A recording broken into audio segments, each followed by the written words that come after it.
talking off the ceiling. From the trenches to the end zone, we lived it, we know it. You want that real football talk? Whoop it, let's go get it. DJ at the tight end, blocking and he's balling. Grant down in the trenches, hit the offensive line, calling big C. Right beside him, serving pancakes for breakfast. 300 pounds pulling, nobody gon' check us. Matt patrol the safety center field.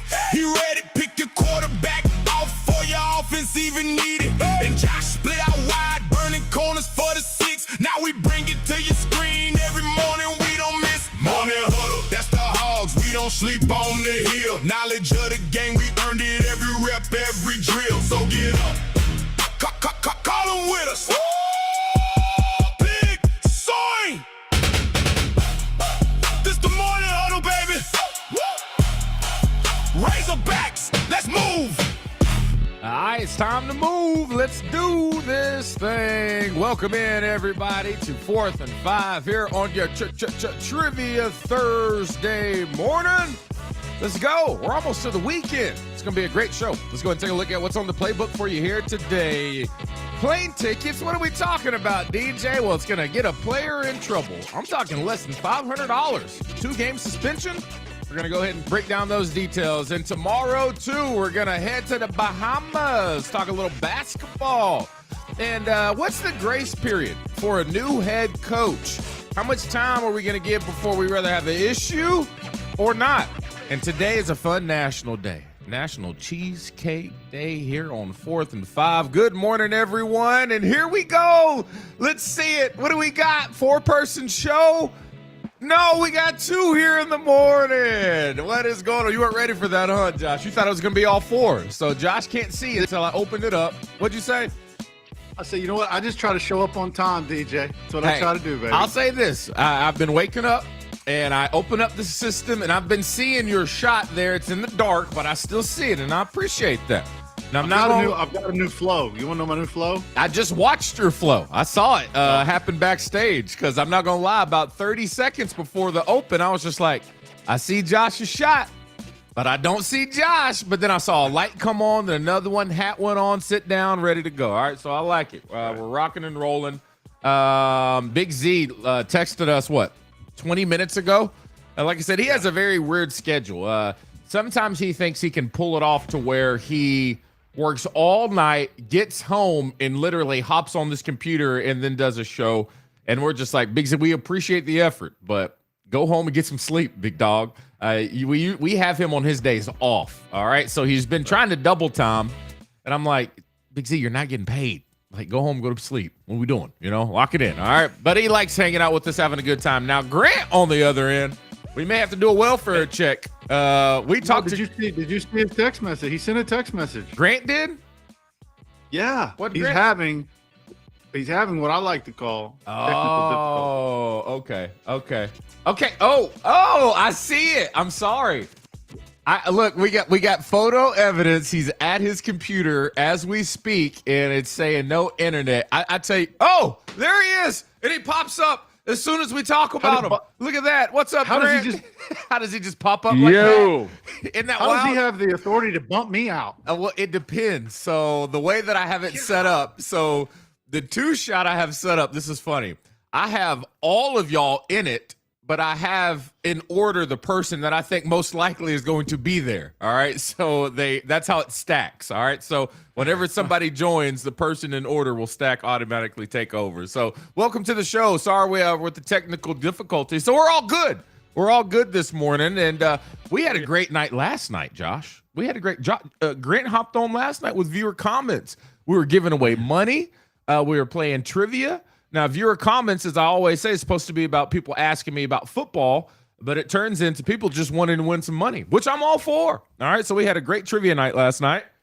Any way to grow the show. Any way to grow the show for the people. Now, when football season comes around, like I said, we're going to go ahead and tighten that thing up and get back to it. But all right, we're all lined up, ready to go. Good morning, fellas. Glad y'all are up and rolling. But let's go ahead and get to the chat. Y'all know where it is. Let's go. All right, here we go. First in the chat for me on this end, I see Razorback Pride trying to go back with his dominance. Now, I don't know if that's going to match up, but I see Grant's already looking. We'll get confirmed on that. And also, too, Grant, what we've been doing later on during this little chat thread as I scroll. I've been counting on our chat to let us know who they see as first, and the majority. Yep, I think like that better. That's where we're typically going to go. So, chat, let us know who you see first in the chat. But I see Razorback Pride right now. We'll see if that stands. And then Lance Stroud, turn it up Thursday. You can just take the it out of that. You can just say turn up Thursday. I like that too. We got the Trickster holding it down. Trouble with the Curve. R. Pope with us. We got Jacob Walling, our early one. This is not a name I'm familiar seeing. Welcome to the show. Mike Weaver says good morning. Val is up as always. Jam Dad, welcome back. Josh Gar, today is Thirsty Thursday. Oh, I don't have my bourbon up here. Maybe I need to go get it. What else we got? We got Big Donnelly, Jeremy Harvey. So this is Jacob Walling. I get to go to Raiders camp tomorrow. Should be a fun time. Now, Chris Caver. that'd be cool. Chris Caver, big Raiders guy. All right. So you got to give us some reports and let us know how it's going, and we'll let our guy Chris Caver know. Do we get I all? want to know what that new quarterback. I want to know what that new quarterback over there at the Raiders looking like. Yeah, it'd be nice. Everybody wants to see. Hell, I think they want to see. So I guess we'll get that rocking. Valerie wants to know, do we get all 4 today? We bet on that last night. We were close, but no Yahtzee. Good morning. My mom is here with us. Let's go, Morning Huddle. They're letting us know who is. Oh, I like this one. What's popping? 4th and 5. That is. I'm not sure what that name is, but cool. All right, so as we get through Hogs Eddie, everybody's waking up. Good morning, good morning. Wow, the chat is popping. I see that they're saying Josh Sherrills is first in the chat. So, Josh, I'm going to go with the chat, and I do believe what they got cooking. Josh Sherrills, oh, look here. That's number 4 for him. One more first in the chat for Josh Sherrills is going to get him a new T-shirt. Congratulations. Let's go. Pumped up about this thing. Oh, yeah. I gave you all a tease of what's coming up in the show. We're going to talk about a very interesting punishment in today's game when it comes to suspending players over money, which is wild to me. I'm like, what are we doing? I thought we were giving them money. Now we're suspending them for taking money. What's the deal? Big Ten, once again, they won't let it go. This 2014 playoff, they are saying, we're going to make this thing happen. I don't care what anyone says. I guess we'll have to wait and see. Hell, I guess if they win another national championship 4 in a row, then maybe they'll start getting their way. Who knows? Topics. We're going to go to the Bahamas. The Hogs head there tomorrow. Basketball. A few things we want to talk about is what we want to see, what we're going to learn. I'm going to tell you a little bit about the teams we're going to play and potentially who's going to be the guys that we see with the starting 5 lineup. And is that something that you think will last until week 1 of conference being opened up and conference play starting? Topic number 2 for the first drive. What's a grace period for a new head coach? How much time are you giving them before we get into like the hey, now it's no more excuses? I got you 4 options. You give them a whole year, a quarter of a season, half a season, or 3/4 way through the season. We'll talk about that. Blitz topics today. The sports inconvenient draft is what I want to call it. You have to permanently live with one as a fan. Y'all ready for this, fans? Every football game starts at 11. Every basketball game starts at 9 p.m. Every baseball game lasts 4 hours. Now, I'm not watching baseball like that, so I don't know if that's annoying or not. I'm assuming it probably is. Or your team only plays ranked teams on the road. No ranked teams at home. Which one would you prefer to live with? We'll talk about that. It's also National Cheesecake Day. And going to wrap it up with some Trivia Thursday. I tell you, we got a fun show. Question of the day, fellas. People had fun with this last night. I asked everyone, if someone were on the fence about becoming a Razorback fan, what moment in Razorback history would you want to take them back to? What moment? Fellas, I'll let you answer this one first. Any specific moment you got somebody literally saying, I'm just trying to pick a team to follow. What's that one moment that you would make them feel like they would just say, wow, I have to be a part of this. I'm a fan of this program. Any moments pop off? I mean, the 1994 National Championship would probably be a nice one to probably be a pretty good to. start. Good start there. Okay. Football wise, There is a number one percentage-wise that got talked up the most, and it is not the championship for basketball. It's football. It's a football moment. Would it be one of the overtime games? It is not. I can just tell you. You ready? Let it rip. All right. It is 22% leading the way. The 1970. My eyes are so bad, y'all. Does that say 78? 78. Orange Bowl. Orange Bowl? Orange Bowl versus Oklahoma. That's the number one moment that they're taking people back to get them to be a Razorback fan. But this list goes on and on. When I say 22% out of the 100-plus comments, it was maybe, 4? That's how tight this was, all right? So let's go ahead and go to our comments. Tristan says, I mean, if we're going pure excitement, he likes the Qualls dunk at the end of that Kentucky game. That was a good one. Kentucky game. That was a really good one. That was solid. I really liked that one. That was like, oh my gosh, I can't believe it moment. Let's go. David Smith says, I'm sure a lot of memories, but for me, the wildest moment was that 4th and 25 against Ole Miss. Being from Mississippi, I still remind my Ole Miss friends of that play every April 25th, letting them know. All right, that is so fun. All right, another one right here. I think this is pretty solid. And there's no telling because this next one, fellas, somebody says, hell, if I could go back in time and take someone, I'm going to look at it more than just being a part of the moment. I may change the moment. All right, my guy Chandler says, championship where we dropped that foul ball. I'm rushing on the field before it happened in hopes of changing history. I like it. All right, you may change the course of a Razorback baseball history. And Marty McFly, that thing. I'm all for it. So, I mean, but the list goes on and on. You can hop on our Facebook page right now, my Facebook page that is in 4th and 5s, and see that post up there. I mean, I wish I had time to just put all of these comments in and go through it. I'll read a few more.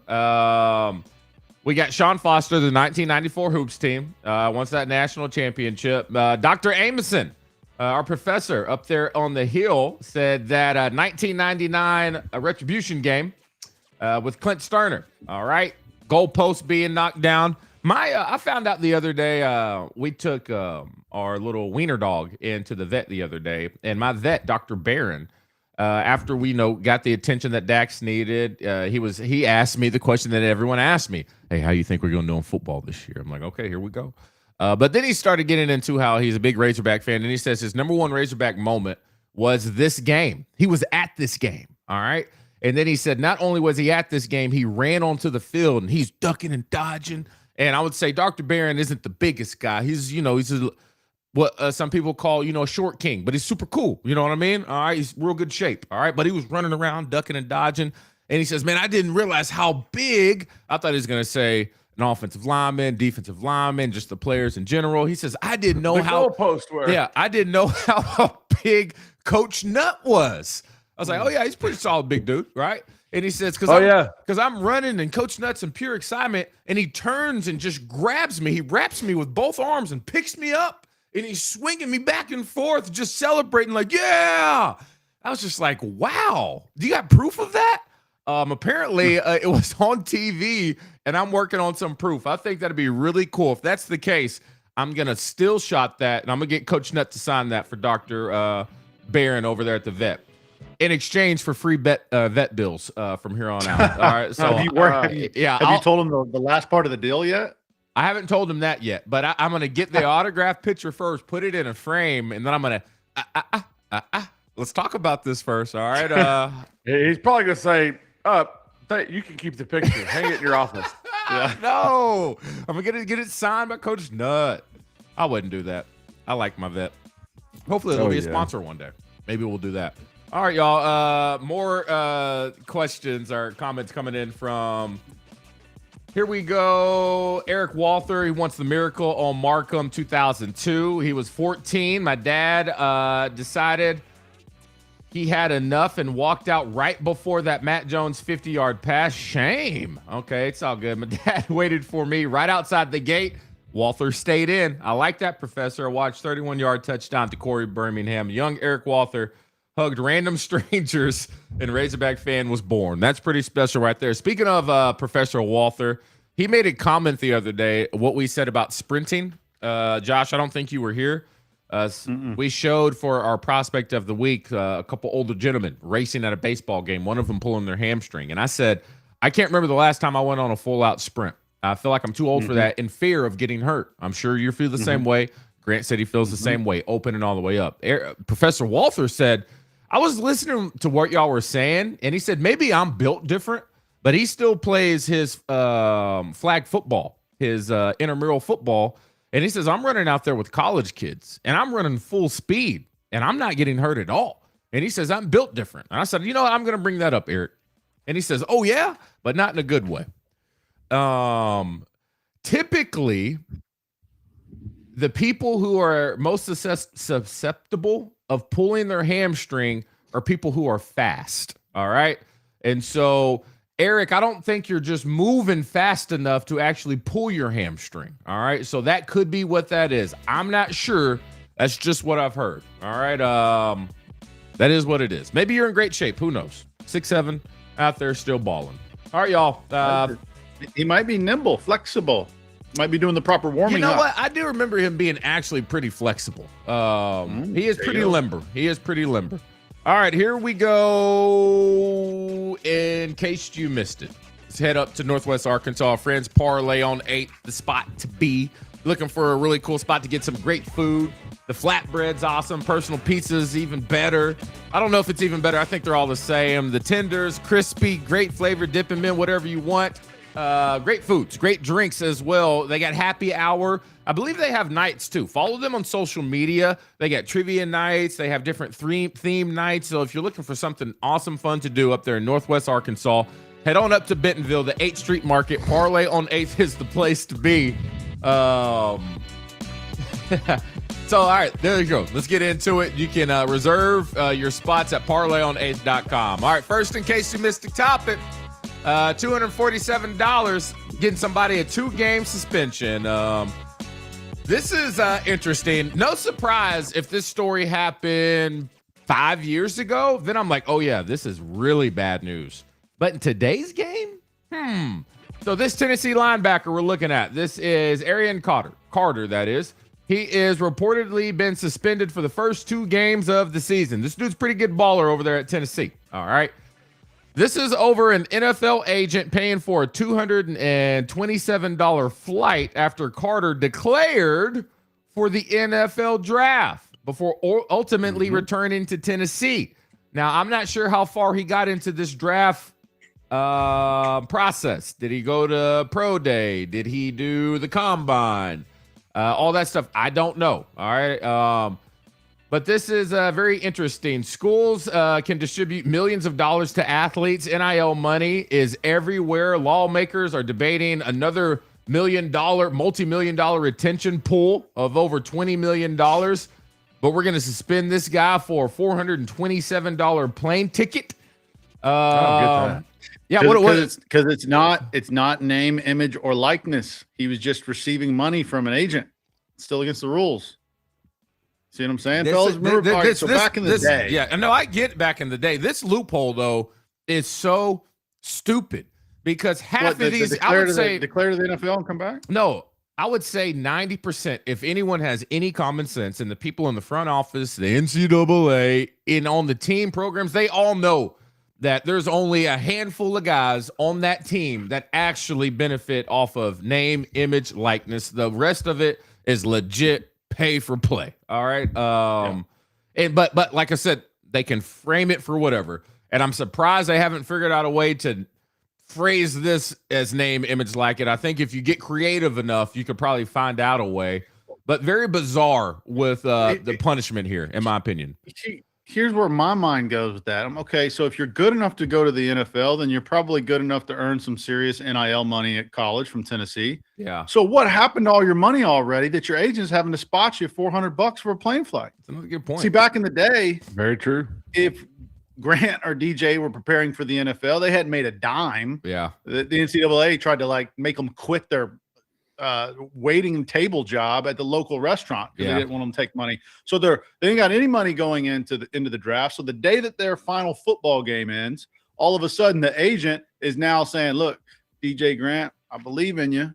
So I'm going to spot you for your training. I'm going to spot you for your housing. I'm going to spot you for your meal plan, for your protein. You want some swag? If you're good enough, I'll spot you for that too. But you end up racking up a budget that you end up having to pay back out of your signing bonus or your first year contract. So you got to be careful if you get a guy who's not definitely going to make an NFL team. You started putting all that money into him. You got yourself a situation now because if they don't make it, you ain't get your money back as an agent. You can lose out on that. So now you're looking at this situation. You're like, how does he not have money in this NIL era if he's good enough to go to the NFL? That's what's blowing my mind. Yeah, I mean, $400 something. Surprised the agent didn't just say, "Hey, go ahead and knock that out." They should know better, right? They should know better. I guess at the time they didn't think he was going to come back to college. So interesting. I would get it too if you declare to the draft. I would assume as well. All right, y'all. That's just one little topic. Another topic we got in case you missed it. Once again, Big Ten is at it, and they are adamant. All right, so they're saying this thing is going to happen. 2014 playoff. They won't let it go. Once again, I was listening to my friend, good old Justin Acree. Grant, you all up in that mic? My bad. I've sent an email. Yeah. You're breaking loose over here. You're good. I like the multitasking. I appreciate that. But I was listening to the good old Justin Acree. Love that guy. First of all, happy belated birthday to Natalie, his was then girlfriend, now fiance. All right, love Nat. It was our birthday yesterday. But I was listening to him and Phil Elson, and Phil was talking about this, and he said that this is inevitable and it will happen. There's no doubt about it. And he says he doesn't understand the big deal. He also said that he doesn't like how people say you might as well call this now when it comes to the playoffs and the NIL and all that stuff, how people say it's pretty much the minor leagues for the NFL. He said there's completely no comparison between the two. College football, NFL, completely different. The thing with calling it the minor leagues, at least the teams you are in the minor league, you're actually being paid by the team that drafted you, and you're in a farm system. You're learning the ways of that one program once you get to the majors, and they all kind of run together, okay? Not the case with college football, so he said stop making the comparison. However, this is on the way. 24-team playoff. I don't know what it is, fellas, but does that not just seem so diluted to me? I feel like where we are is in a really good spot, and they think it's going to solve the issue of the teams that just get left out. How many times does it have to happen that there's always going to be the team that feels left out? Always. Doesn't matter how many teams you put in there. But you see it in the NCAA tournament in basketball. Yeah. Always that team on the bubble. There's always that one team. Oh, how did they not put them in that? The only way you solve that is to make I don't know how many teams there are now in the 124 team tournament. Yeah. Good grief. And I'll say the gap in college football, it's significant from good to bad teams. And I hate to say it, if you can't make the cut for the top 12 and say you're team 24 that gets in, you're most likely going to get the brakes beat off of you week one. All right. And it's just like, there's not too many teams I would say arguably 5 to 6 teams that legit are contenders, and the rest are playing for fun, or it depends on how you look at it, or being very competitive. So I don't understand what they feel like is being missed out on. You're going to get a playoff full of teams that are going to suffer huge losses first round. A lot of people just say it's about the money. It's about the money. But yeah, if you're a bubble team in the 12-team playoff, there's a good chance you're not going to win it all. All right, so quit your itching and complaining. Go ahead. I think that I would like to see the top, whatever the one through whatever, and if it's 24, then so be it. But I don't want to see. When we talked about this a little bit, I don't want to see the Tulanes in there anymore, or the JMUs in there anymore. Like let's get the top 12 or the top 16 or the top 14 or whatever the number is. Yeah, let's get the top teams in. Like, hey, we can appreciate everything those teams did to get there. It was awesome. Yeah. Unbelievable season for JMU. No one wants to go watch JMU get beat by 60 points at Oregon. Yeah, true. You're right. Like, no one wants to see that. Yeah. What for what? I hear you. I hear you. I'm with you, but you're gonna have the fair police out there screaming. So be it. Yeah. Yeah. What are you about to say? JMU is not going to win a national championship. They're not, and that's where we always talk about they need to have something of their own. 24 teams. We're going to be, yeah. Jim Gum's the same way, saying we're going to see first round games of. Well, first of all, there'll probably be a significant amount of buys. Yeah, I just don't get it. I don't get it. Don't get it. All right, y'all. Let's get to our first drive of the day. It's going to be a fun one. We're going on a little vacation. I meant to put a little vacation music in here. I wonder if I have anybody on the bill. The Mummy, no. The Mask, no. Pink Panther, no. Nope.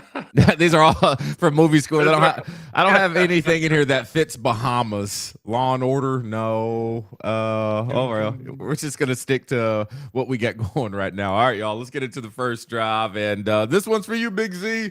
Go ahead and bring this thing in for us, big dog. There it is, Big Z open. Let's go. It's time for the first drive. Brought to you by Southwest Auto Collection in Arkadelphia, where small town service meets a big time selection. From family vehicles to rugged workhorses, Southwest Auto Collection has you covered. Plus, every new vehicle comes with its Tires for Life program. Visit them in Arkadelphia or online at idriveswa.com and experience the drive. You heard them. Experience that drive. And the cool thing about the first drive and our friends over there at Southwest Auto Collection, you don't even have to drive to Arkadelphia to get the ride. Concierge service. Find it online, get the finance and all worked out from your cozy little living room, bedroom, wherever you like to get on your phone and do your shopping, and they'll drop that thing off to your front doorstep. Even let you do a test drive. If you don't like it, and they'll take care of you. We'll give you something else. Top notch over there with my friends at Southwest Auto Collection in Arkadelphia. All right, y'all. Basketball team headed to the Bahamas. Let's lock it in. Coach Cal's got his little beach shirt on, ready to have a good time. So this is the way it's going to go down. We are going to be able to watch this thing. People keep asking, is this thing televised? Is it televised? Surprised it was, but it is. I think this is going to be on, correct me if I'm wrong, Flow. Are y'all familiar with Flow? They'll get you covered. And we have, hold on, I got the whole schedule. I think I put it on the back of my, there it is. Yep. All the games are going to be on Flow Sports starting tomorrow, 6 p.m. $29.99. Really? $29.99? $29.99 month to month, cancel anytime. I did that one time for some baseball stuff. I think they do the when they go to Texas, to Arlington, the baseball team always plays like Oklahoma State and TCU and Baylor or whatever. But just like everything else, if y'all sign up, remember to cancel that thing. Because they won't remind you. Just I'm sure they roll. won't. They don't send you a reminder to cancel it after your first month. I can't remember. I mean, I think I paid for 2 or 3 months one time, for nothing. So tomorrow, 6 p.m., we get to watch Arkansas take on the Bahama national team. All right. That once again, all these are on Flow Sports. August 1st, they're going to take on Carleton University. That'll be at 5 p.m. Central Time. And then Monday, we get a little break on Sunday. They're probably going to hang out, have a good time in the Bahamas, and then come back on Monday. They're going to play Toros del Valle. It's a Colombian team. That'll be at 5 o'clock on Monday night. And then Tuesday, they're going to wrap it up, and they're going to play the University of Calgary. This is going to be another Canadian team. So it's Carleton, another Canadian team. That game will be at 11 a.m. Central Time. So at first, I thought they were going to play other college teams. But yeah, I guess this is cool. The teams will be comprised of some young national players. They're going to vary in all different ages. They're going to be playing against grown men. They're going to be playing against, some teenagers as well. So it'll be all over the place. If you want a little information on Carleton, I got you covered. It's located in Ontario. How do you say that? Ontario? Ontario. They are the Ravens, and they are the defending Canadian National Collegiate Champions. All right. They went 27-9. They went 17-5 in their league to play in their championship. And so that should be, I'm assuming, competitive. I don't know. There's been some good. Are they? Canadian basketball players come out. I mean, yeah, I think their Olympic team was competitive. I'm pretty sure like Shea Gildress-Alexander came from Canada. Yeah. Okay. You probably look up a few Who's NBA that, players. Who's that guy who played at Duke with Zion Williamson? RJ Barrett. RJ Barrett. Mm-hmm. Yeah. Yeah, he's Canadian. Yeah. I don't know if he played on the, Talent. but I think it's safe to say most of those guys will go on and play at different schools. I'm just saying. I'm not hating on Carleton State over there in Canada. You know, I just don't know if it's the same competition as coming over here and playing at Duke. I don't know. Put in a word. Put in a word with John Calipari. See if we can put a team 4th and 5 together. Meet them in Hawaii. Yeah.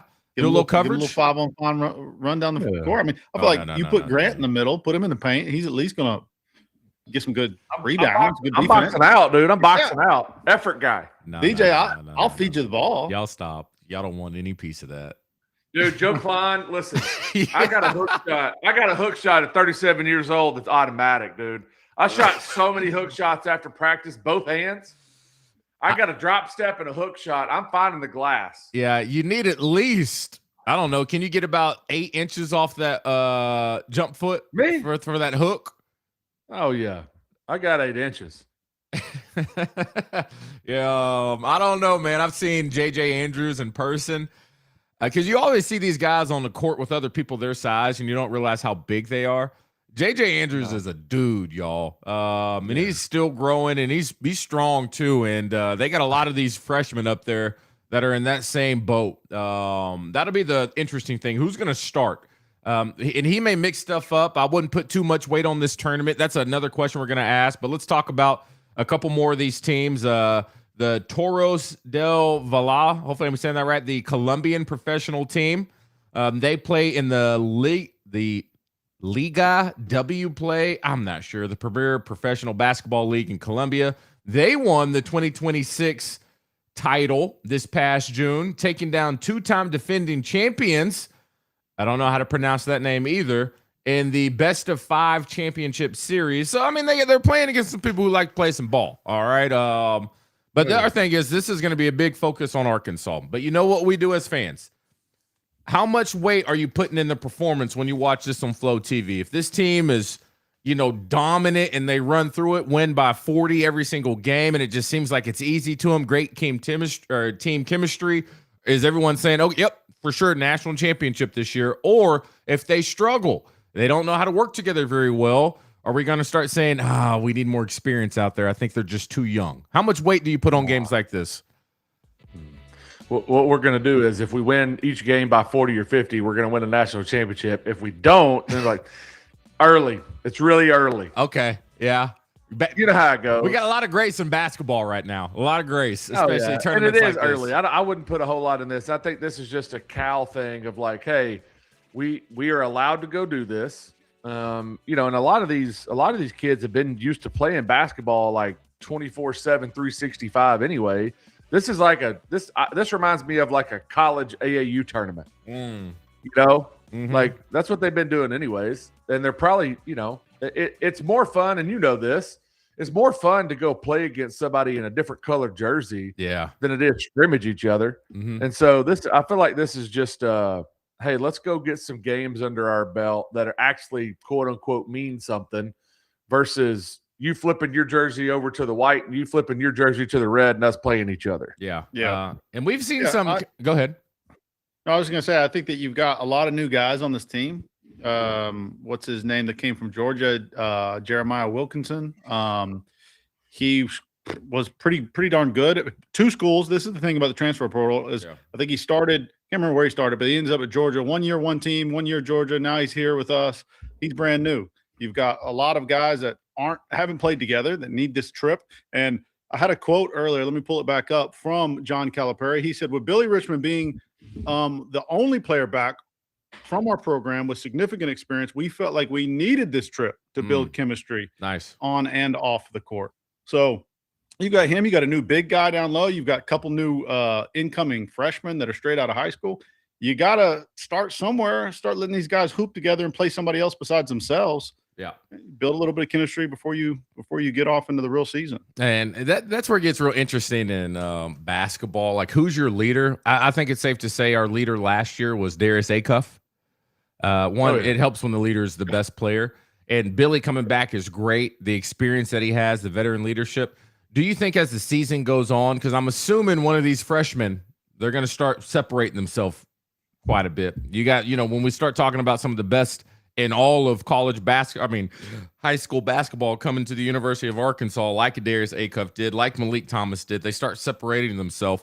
Do you think that would change midway through the season, that Billy Richmond still is that role player and one of these young guys emerges as the leader of the team?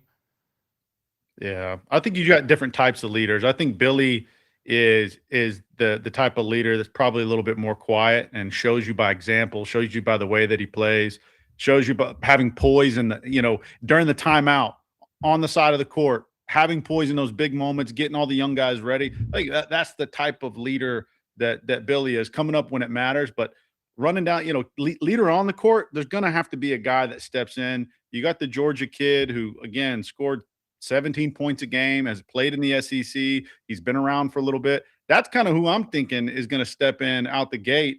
And, he plays point guard. The guy with the ball tends to lead. Yeah, we've got these younger guys, but I do think you're going to see a transition. But I think that's why Calipari brought a guy like that in.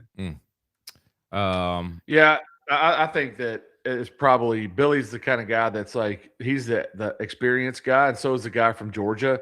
And these younger guys are going to go to them and say, "Hey, I'm struggling with this, I'm struggling with that," and you'll see it in practice where they step up and make those things. But someone like is it Jordan Smith? Yeah, it was like the number 2 player overall in the country. I've seen some clips. The social media team does a really good job throwing some clips out there. That dude is. He's not good. I didn't know he was that big, that strong, and the dude. Agree. Yes, the dude. Did you see him catch the oop off the glass? They're doing that drill. They were doing the 2 versus 1 drill. I was just like, I don't know how big he is, Josh, but I thought he was like a 6'1", 6'2" guy. That's what I thought too. He didn't look like it. It didn't look like it. If he is 6'1", then dude is a freak athlete. All right, because it looked like he was playing on a 7-foot goal when I saw that oop off the backboard or whatever. He looked like me in a basketball on a basketball goal in a pool. I was just like, oh my God, that's what we got over there. And they got a lot of them over there. All right. So it's going to be a fun year for basketball. There's no doubt. Read some comments right now. Razorback. The Finnish dude can shoot it too. The 7 Oh, foot yeah. kid. I sat there and watched him shoot about 20 in a row. Just coom, coom, coom, coom. I mean, we got the dudes. That's the one thing about college basketball. You hope that you at least have the dudes, and then can you get them to play well together? Here we go. My boy, we have that many comments in right now? Razorback Pride was on you saying we'd get all of our shots blocked. I didn't say I would score on these guys. Grant said he could get that hook off. Razorback Pride said no shot. Raw Hoggins says Grant making room down in the paint around the rim. Definitely Bogard your way in there. Razorback Pride saying we don't want any piece of that. I'm not trying to run up and down the court for a whole game. I'm just trying to say I could get a hook shot off on the block. How many like Dennis Rodman? Hey, how many transitions do you think you could last in a basketball game right now? I'm playing the long game, dude. I'm just going to play defense only. You're not going down playing offense.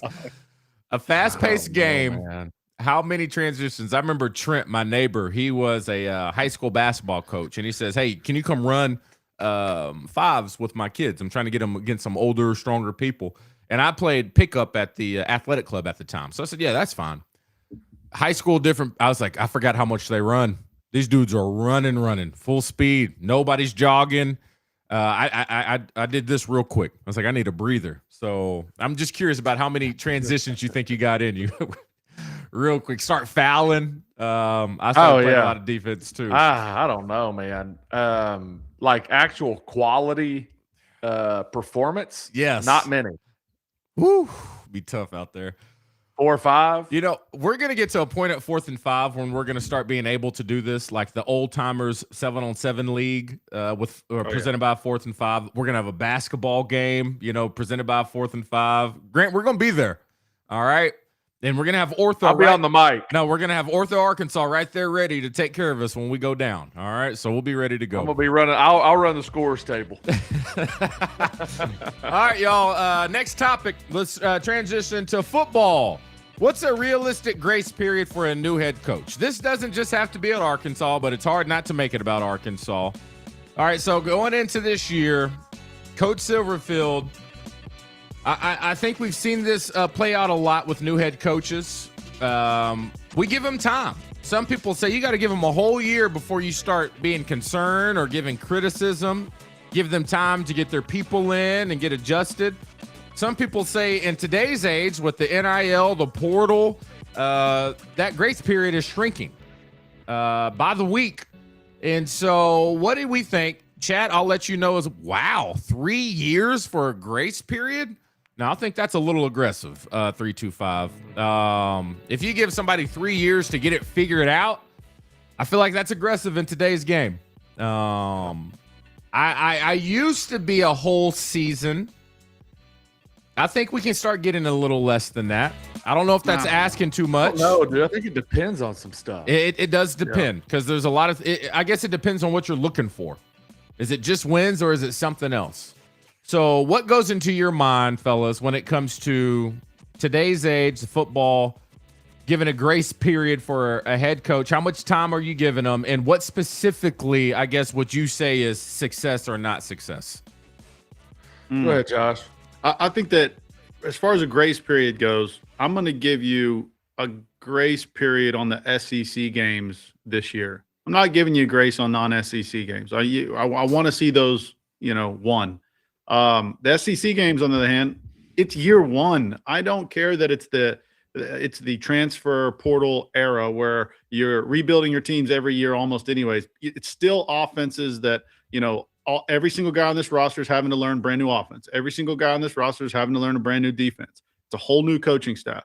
You've got a lot of new guys that come in on this roster. So year one, just about in any serious football program, be it high school, college, NFL, I think that you have that big of a change. You got to give a guy at least a year to get people developed, because there will be some guys that will develop from year one to year two.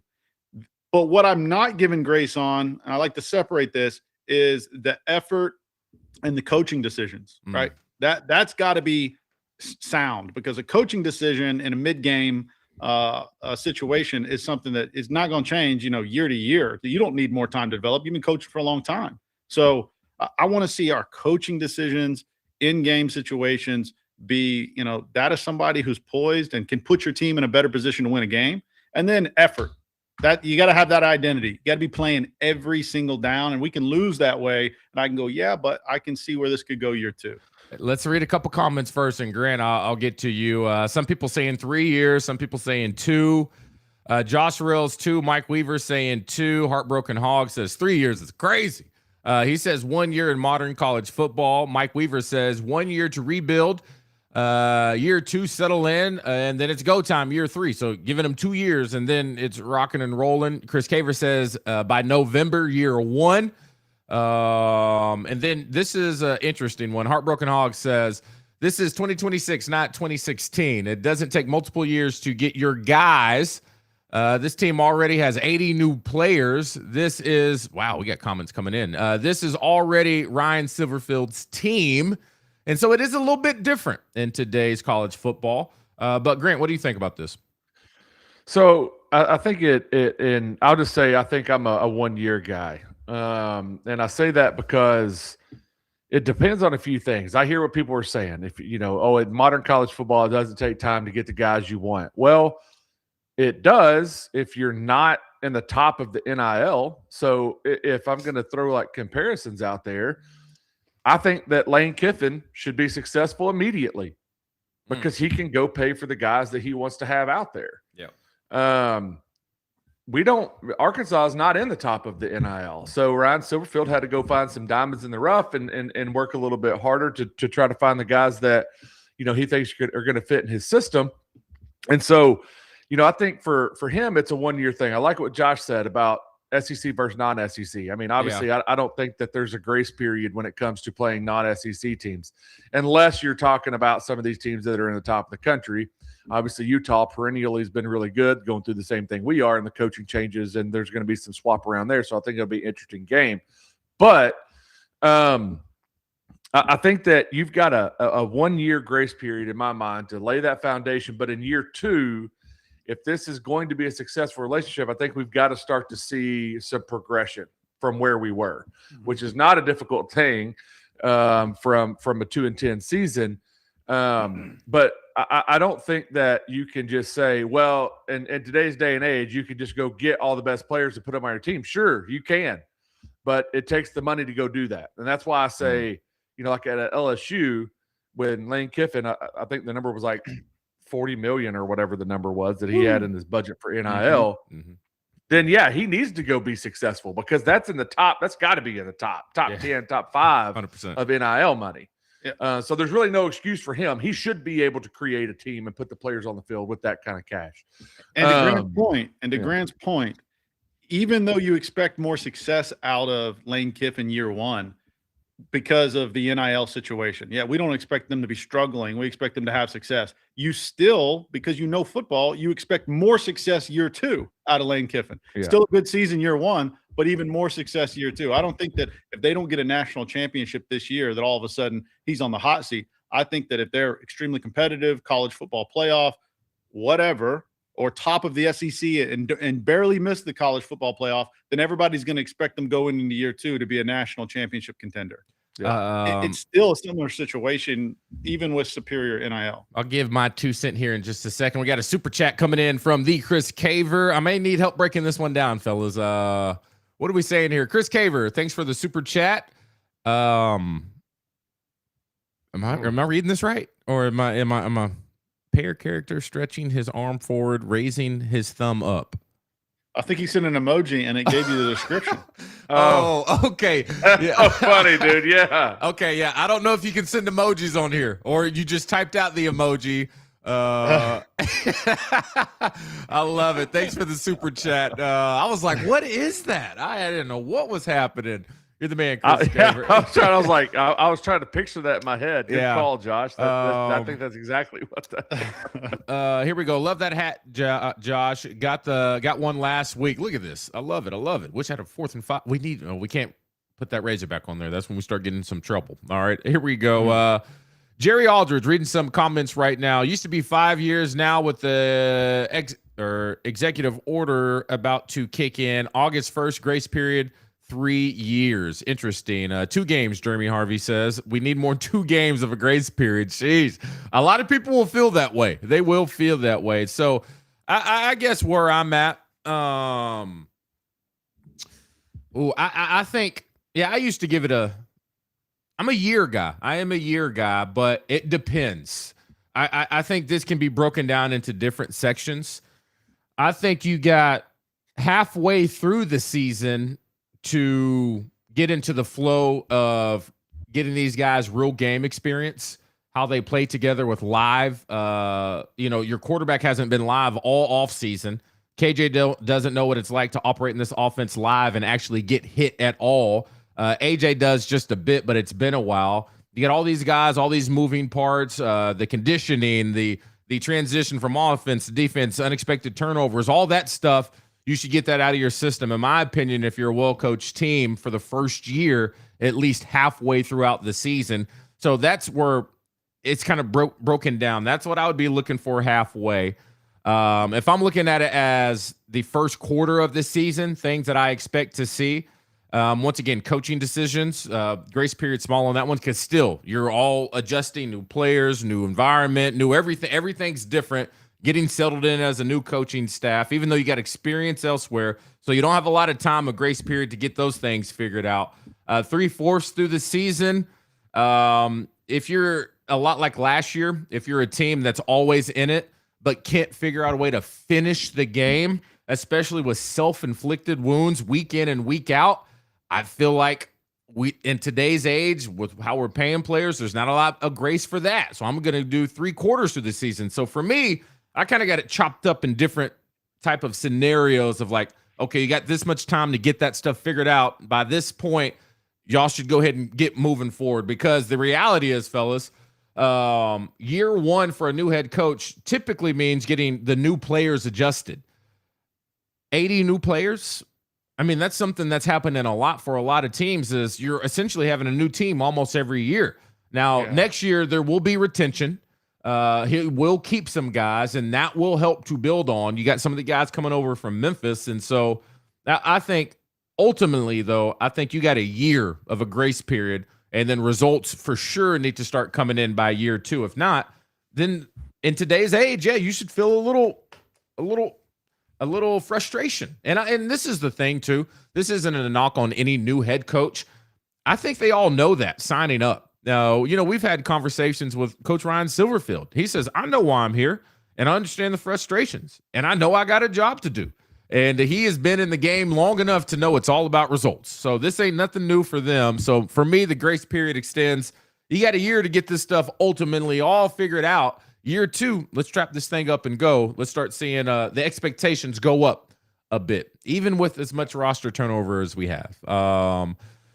Here we go. Heartbroken Hog. SEC is still much deeper. Big Ten teams get to feast on the bottom of the conference. I agree. That's another thing. It's tough with the conference we're in. Still, we talked about this, earlier in the week.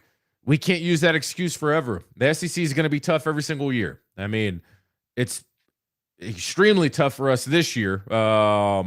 Here he goes. This doesn't count. That's what hurt so much about Chad Morris. Year one was really bad, but year two is exactly the same with no improvement.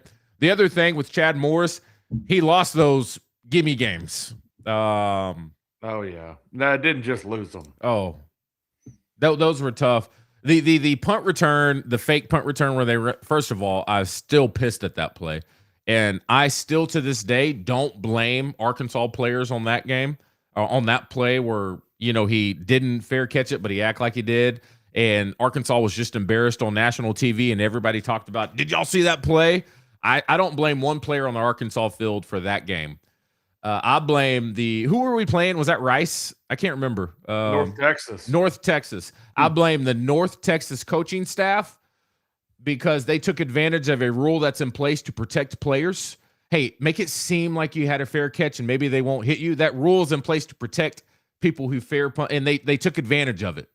And I tell you this, if I were the head coach, I'd probably be fired, because after that happened, I would have put in my fastest, strongest, meanest player and said, on this next punt, you're going to get ejected for targeting, and it's okay. But I want you to take that guy's head off, all right? Because that's what the rule's in place for, is to prevent things like that. Y'all remember Markrell Wade when he went down there? Yeah.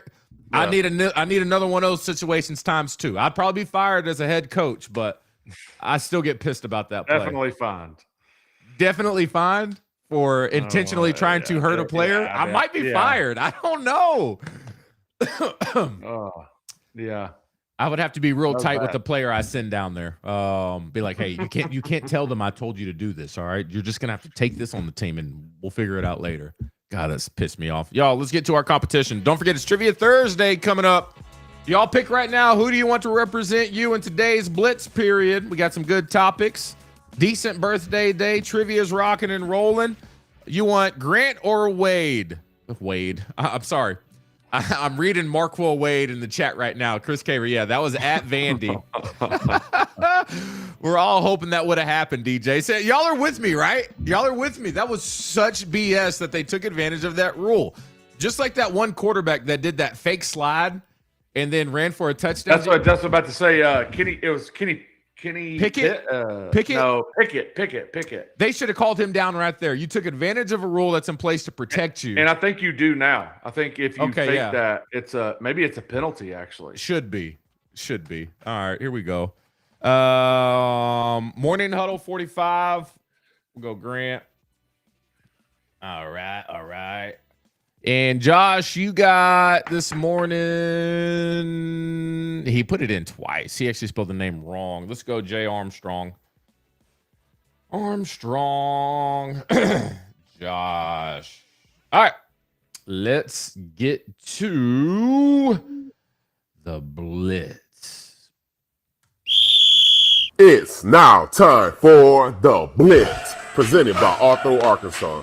Whether it's sports injury, joint pain, something that just isn't moving like it should, Arthur, Arkansas has specialists across the state ready to help.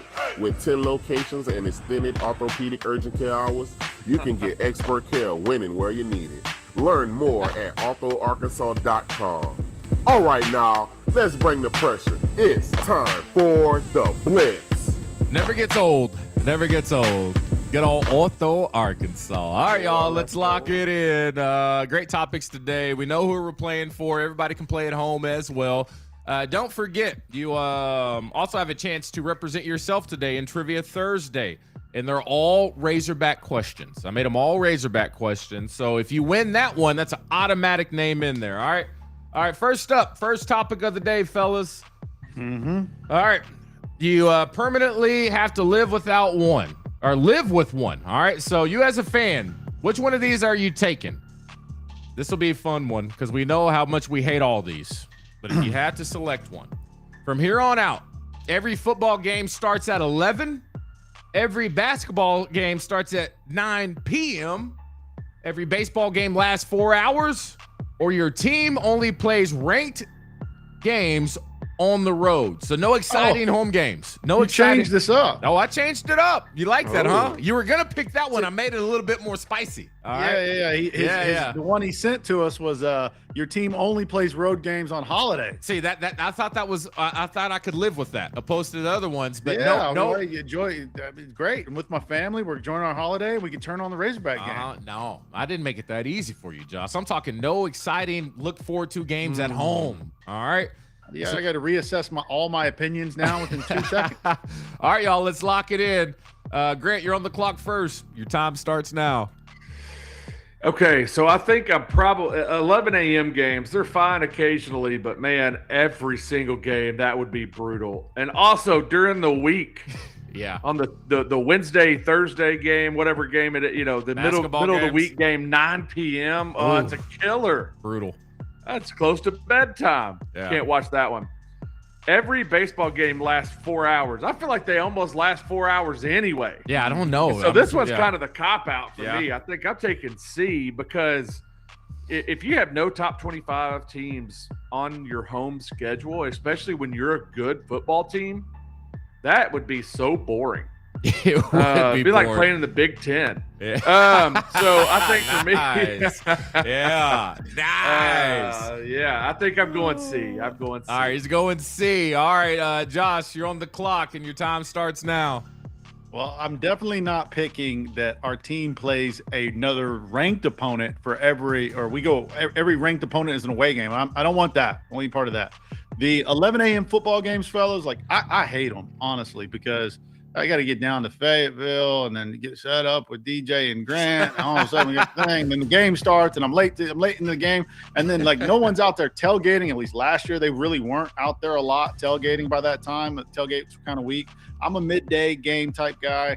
And then let's see, baseball lasting 4 hours. I'm going to go with that one. That's the one that I can live with the most because let me tell you, I'm bougie, DJ. I need a backrest or a box. I'm not standing out there, so I'm watching the game on TV anyways if I'm watching. All right. Yeah, I'm unfamiliar. I need somebody who's big baseball fan. Is 4 hours, is it brutal? I don't know. I don't think so. Is that normal? 4 hour game? Nice, man. Stadium's nice. If you got a good group of people you're with, yeah, you got a good backrest. I got to have a backrest now. I can't be out there now. Yeah, I mean, and also baseball games like a little more leisure. You know, you're just kind of you're hanging out, chit-chatting, and it's just kind of going on while you're there.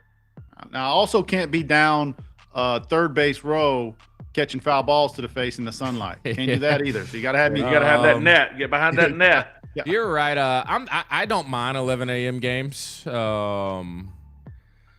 I don't mind them either, but I mean every single game. Yeah, but it would be fun. But we've been there. Every once in a while, it would be fun to have like a big game that's not at 11 a.m. where the tailgating's fun. It lasts longer. That's exactly what I thought about. Yeah, those are fun opportunities there. Last year, there were so many games where we were setting up our show for our tailgate, and I'm like, where is everybody? Yeah. You said we? Well, you know what I mean. I was there, right? I'm messing with you. But yeah, it's been tough because we're 2 hours before kickoff, and we want to be in the mix and show the excitement. And I remember I would take shots of the crowd and stuff. I had to start zooming up the camera of like a really close group of people and make it be like, man, they're all out here today. But if I widen that camera out, y'all be like, ooh. You see that somebody at their tailgate just sees that drone, like right here, like about 4 or 5 people standing in a circle. That's right. Gotta get it tight shot. Camera angles, man. Camera angles. All right. Let's go with. I'll give Josh that point. I'll give Josh the point. There's a lot of honesty in that one, and I like how you said you need that back rest and all that. Blah blah blah blah blah. All right, here we go. Next topic. I think you forgot what I said. No, I didn't. I remember what all y'all said. Okay, go ahead. Y'all picked the same thing. Y'all just had different points of views. All right. Topic number 2 today, fellas. National Cheesecake Day. In honor of cheesecake, which I'm assuming most people eat for dessert, unless you go to like one of those like galas and they always put the dessert on the table first. I typically eat it before the meal comes out. They should wait until after the meal because you usually show up to those things hungry anyway.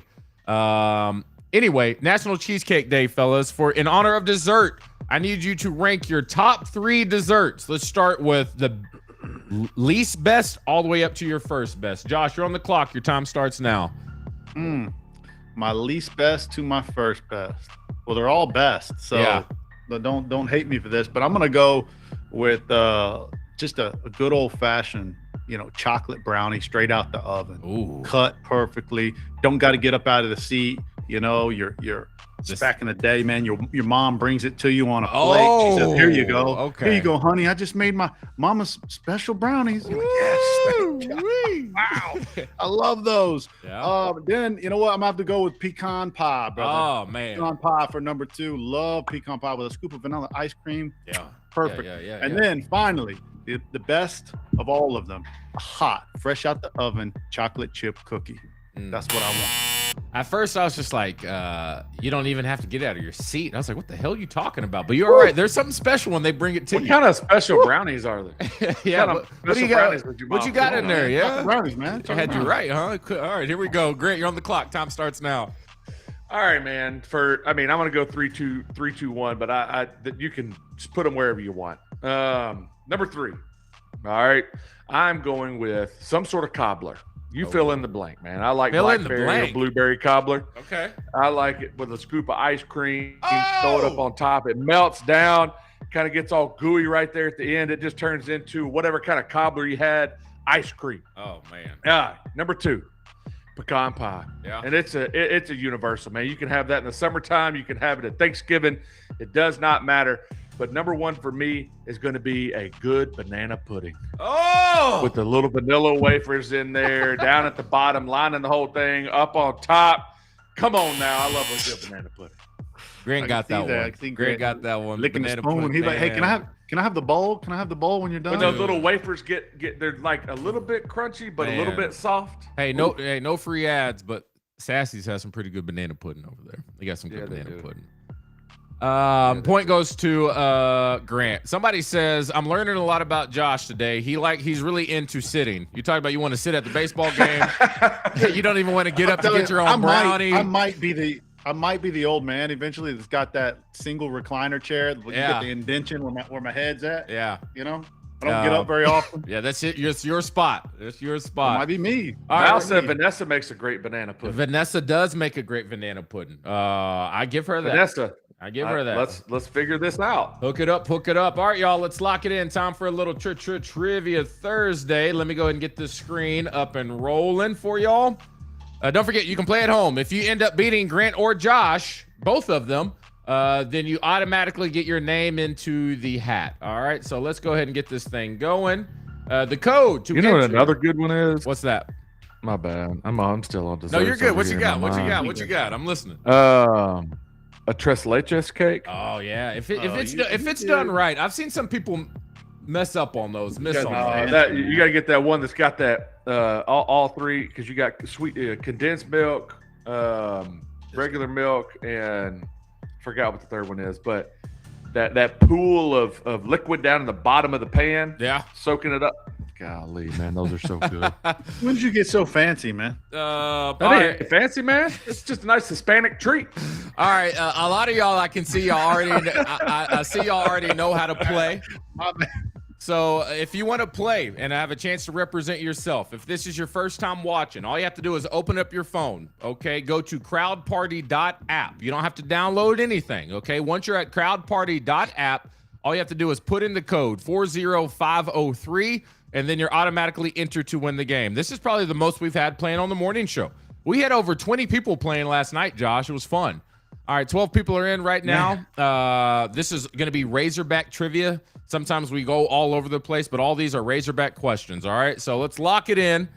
We got 12 people in there right now. For Grant and Josh, each 100 points they get is going to be worth 1 point to your total. So don't forget, y'all are representing Morning Huddle 45 and Jonathan Armstrong this morning. All right, let's go. Let's get this thing started. 13, Michael P. just got in. All right, here we go. Let's play. All right, first question. Who is Arkansas's men's basketball's all-time leading scorer? These should be layups. Once again, you get bonus points if you get your answer in faster than someone else. It starts at first place, goes all the way down to 13. You get extra points if you're the fastest one to get it locked in. Correct answer is indeed Todd Day, all-time leading scorer for the Arkansas Razorbacks. Legend 86 takes first place. Lance, Chris Caver, Johnny in the house. Who was Arkansas's football coach when the Razorbacks won the 1994 national championship? Was it Danny Ford, Houston Nutt, Lou Holtz, or Ken Hatfield? Who was the football coach when Arkansas basketball won a national championship? Correct answer is indeed Coach Danny Ford. 4 people got that right. Wow, we're all over the place. I had to read that question 3 times. Hey, it's tricky. You're looking for Nolan Richardson, probably. All right, leaderboard. Chris Caver goes back to the top. Let's go. Grant works his way into the top 3. All right, here we go. What season was Arkansas first competing as a member of the SEC? Was it the 90-91, 91-92? Y'all read them. Y'all can see them. When was Arkansas's first season competing in the SEC? Boom, boom. I'm not sure on this one, to be honest. Correct answer is 91-92. 91-92. Let's see. Grant Cook, Johnny, Chris K. Grant. Whoa. Let's go. All right. Which former Razorback was selected the highest in the NBA draft? Darius Acuff Jr., Bobby Portis, Sidney Moncrief, or Joe Johnson? Oh, man. Who I can tell you who should have been, but Sidney Moncrief. Darius Acuff was drafted 7th to the Sacramento Spurs. Sidney Moncrief, the number 5 overall. if they could pick. redraft him, you got to go with Joe Johnson. Number overall. I mean, ISO Joe. yeah, Sidney was, Darius. We'll still see how it all turns out. All right, here we go. Chris Caver. It's coming down to Chris Caver and Grant Cook. Oh, what you got, Chris? Ooh. All right, here we go. Last round. Arkansas defeats Duke to win the 1994 national championship. How many points did Arkansas have that game? I do not know. Do you remember? I was 4 years old. All right, I threw it in there. You know what? Have no I don't idea. know. We may have, 76. 76 points. Arkansas defeats Duke. Let's see how it all turned out. Who? Chris. You think it's Chris Caver. A little too slow there, Grant. A little too slow. I know. I was. All right, so Chris Caver puts his name in the hat. My dude is a boss at trivia, man. He is, man. He won a lot last night. His lady won as well last night. We need to. If we expand 4th and 5, he needs to become like our facts guy. That's behind the scenes. That we're like, hey, Chris, pull that up real quick. That'd be great. No well, doubt. Professor Walther is going to have something to say about that. Ooh, all right. Walter be good too. We'll have them. We'll have them fight. Whoever wins the fight. All right, so here we go. Grant, you get 5 points. Josh, you get 3 points. What's up, Raw Hog? And everybody else did. Let's see how everybody else did. Who's last place? Wait a minute. Josh, I'm sorry. Josh, you did awful. No, I put in. That's not me. I was the other Josh. No, that's Josh Sorrell. That's Josh Sorrell. Come on now. Josh didn't get no points? No, I got 54 points, man. Which one did you get right? You got to get That means 100 to get 1. No, you round it up. I get 1. That means you only got one question right. Which one? Yeah, I was off on the. I got the coach right. I got the football coach right. Oh my gosh! I'm glad I caught that. If I wouldn't have scrolled, I would have gave you 3 points. You weren't gonna say nothing. You weren't gonna say a word. Wasn't gonna say a word. Oh, that. Well, hey, take them where you can get them. Oh man! All right, y'all. Let's wrap this thing up. Come on, if the government's giving you a little money back, take it. Run with it. Grant 5 points. I mean, this is going to be a bloodbath. All right. He separated himself. I can't give you a point, Josh. I can't do it. I'm sorry. Can't do it. All right. 54. Need 100. Need 100. You know, if you had 198, you would still get 1 point. All right. Hey, those questions were tough, and you had a lot of really similar answers. They were not tough. Well, tricky. Some were tricky. Yeah, Some were tricky. I'll give you that. All right. Wrap it up. Birthdays. All right, only got one photo for you today and one audio clue. The rest, I believe y'all should know all these people. All right. So let's get into it. Celebrating a birthday today. This dude, I would say, is a comedic actor, former football player, but Terry he's Crews. Wow. Who got that in first? That was tight, y'all. I think it was me, but I don't know. I was like, That's was photo finish. I was like Terry Crews, and he was like Terry Crews. Oh, you think because you were more I started enthusiastic? it first. Yeah. And said it quickly. I think Josh. Well, for competitive sake. All right. Now, if this comes back to bite you in the butt, that'll be bad news. Wow. Josh, how old is Terry Crews today? He is 54 years old. Grant. 55. He's 58. We're price right him. He wants to secure this victory today. All right. Celebrating a birthday today. Hey, I got really excited because Ebony says, hey, can we watch this movie? And she said, this guy, I feel like he's not even acting, but he is actually the Terminator himself. Arnold Schwarzenegger? Arnold Schwarzenegger celebrating a birthday today. Oh, nice. There it is. I thought you were talking about like the bad guy who like comes back as the more advanced Terminator. I don't know his name. I don't know if anybody knows his name. You talking about the liquid guy? Yeah. Yeah, he was aggressive. All right. How old is Arnold Schwarzenegger? Grant. He's gonna be 71.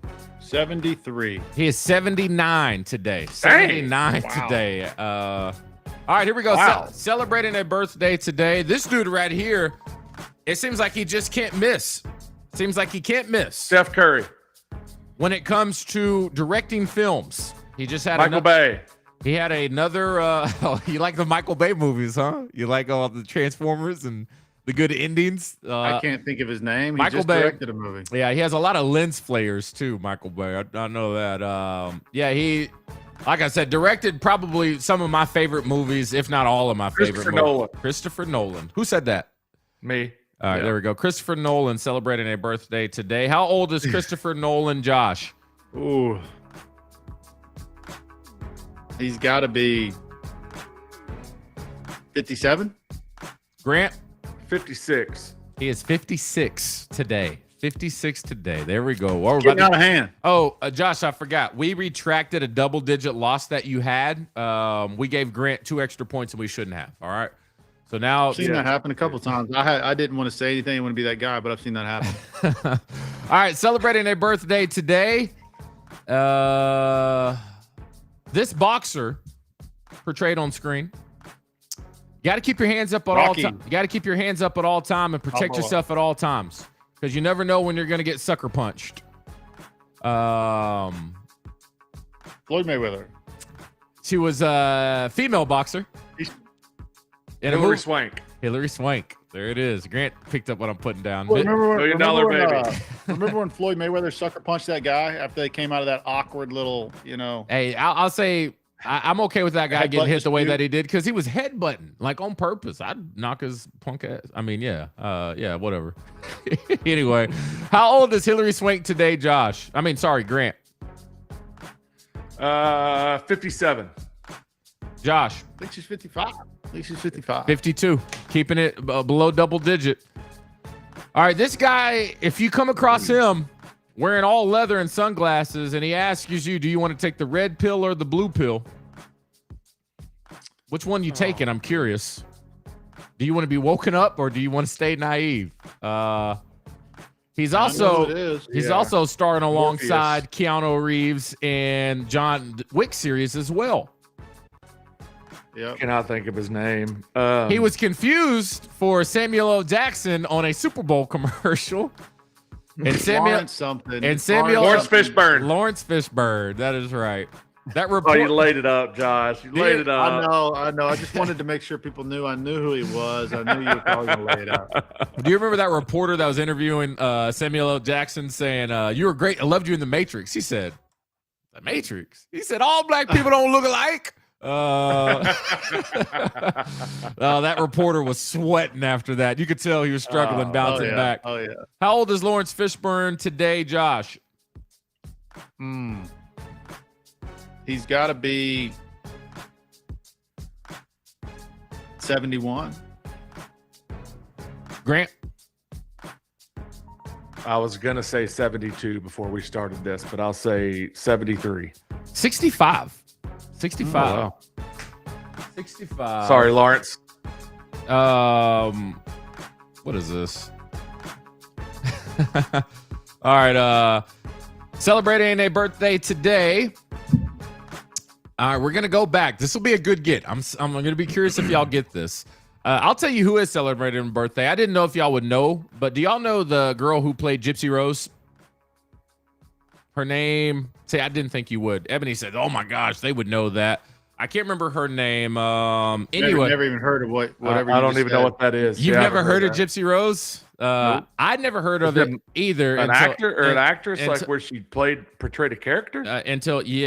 She portrayed. So Gypsy Rose is the person who, what did she do? She killed someone or didn't kill someone. I think her mom was making her think that she was sick and making her sick. And I think she ended up killing her mom. Correct me if I got the details wrong. But anyway, this actress portrayed her. Her name is Joey King. Do y'all know Joey King? No. Well, Joey King celebrated a birthday with somebody that was on set with her back in the day. To put a picture to Joey King, she was the daughter in Crazy Stupid Love. Not obviously Hannah, the one that was played. Anyway, let's get into birthday today. She was in a movie called Independence Day back in the day with Will Smith. Will Smith had a girlfriend in that movie who was celebrating a birthday. Vivica A. Fox. Nice, Grant. Nice. Vivica A. Fox celebrating a birthday today. How old is the Fox today, Josh? She is 59 years old. Grant? 61. 62. All right, here we go. Double digits. You got two left, Josh. Don't be that guy.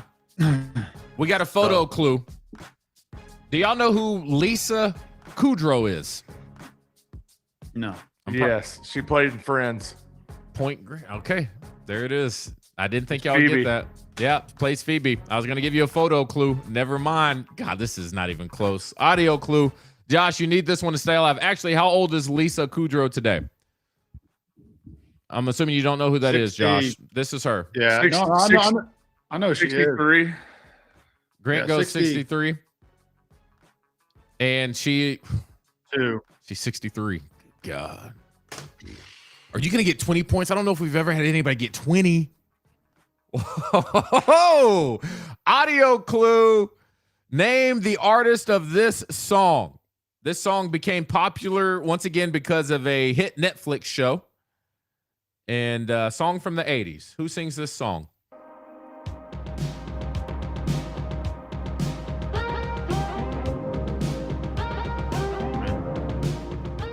From the hit show Stranger Things. Yeah, I figured that was the one you were going to pick. Especially when you said 80s. Cyndi Lauper is not correct. This is who saved the little girl from Vecna. Feel like we're not going to get it. Grant's not even close. Kate Bush celebrating a birthday today. No respect for Kate Bush. No chance. No chance, huh? From Kate Bush? Oh, man. No, don't even do that. I would have never. You could have given me the next 45 years of my life, and I would have never guessed that name. Chris Caver loves her music. Look at that. Loves her music. All right. Anyway, Josh, you can still make a comeback. I don't think so. All right. Josh is out of that thing. She is 68 to wait. Yeah, you're still double-digit loss. She's 68 today. Congratulations. You could have given me a chance to get 20. You said you had no clue where this person was. Wrap this up. If she was banging out hits in the 80s, I could have maybe backed into some numbers. If you would have guessed 68 out of that, there's no way you would have guessed 68. I was thinking that's fair. I was going to say 65. Okay, so. fair. I'm about to say. Let's wrap this up. Give me a swift death here. Come on. Swift death. Congratulations. Morning Huddle 45. Your name goes into the Huddle Hopper tomorrow. This week kind of blown by. Oh my gosh, I just remembered I got an exciting day today. I'm going to go nerd out and watch the Spider-Man movie today. Can't wait. I'll let y'all know how it goes. I doubt you care. Josh, you're a Spider-Man fan. You like Spider-Man, right? Yeah, and I can't believe that I didn't know that there's a new Spider-Man. Sorry, I keep forgetting I'm a nerd. Y'all are not. All right. I'll be nerding out today. I feel like I've just lost a few years of my life, man, working so much. I told DJ that the last Spider-Man I saw is Tobey Maguire got bit by the spider. That was the last one I saw. That's over 20 years ago when you watched that. And in my opinion, the best Spider-Man.